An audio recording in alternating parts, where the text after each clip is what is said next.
नमस्कार, जय हिंद, जय भारत, जय पेरामिलिटरी।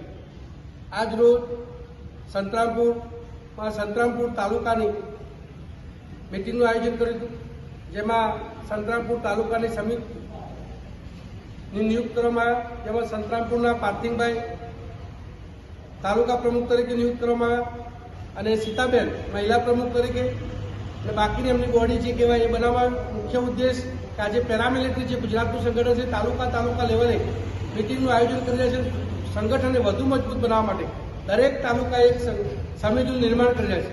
માત્ર ને માત્રનો ઉદ્દેશ એક જ છે કે જેટલું સંગઠન મોટું થાય, સરકારને અવારનવાર રજૂઆત કરે છે અને આ સંગઠનના માધ્યમથી જે પેરામિલિટરીને વર્ષો જૂની જે માંગ છે, એક્સપેનો દરજ્જો, શહીદીનો દરજ્જો, પરિવાર કલ્યાણ બોર્ડ, જે સૈનિકોનો છે, બધી તમામ સુવિધાઓ પેરામિલિટરીના જવાનોને પણ મળવી જોઈએ અને મળવા પાત્ર છે। માટે જેટલું બને સરકાર આ વાતથી એમને અવગત કરે છે।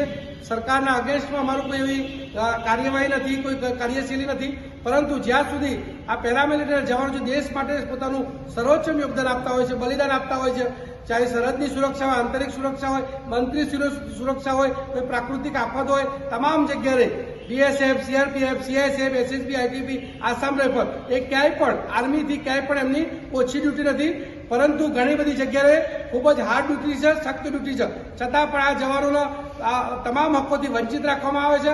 એક જ દેશના બંને ભારત માતાના સપૂત પુત્રો છે, છતાં પણ તેમની સાથે સોતેલો વ્યવહાર, સાવકો વ્યવહાર, ઓરમાયું વર્તન થયું છે। તો આ આજની સરકાર ઉપર ખૂબ જ આ પેરામિલિટરીના જવાનોનો ખૂબ જ વિશ્વાસ છે કે ચોક્કસ માનનીય યશસ્વી વડાપ્રધાન નરેન્દ્ર મોદી સાહેબ એમની વેદનાથી વાકેફ છે। અવારનવાર એમનો હોળીનો તહેવાર હોય, અન્ય તહેવાર હોય, આ પેરામિલિટરીના જવાનો સાથે વિતાવતા હોય છે।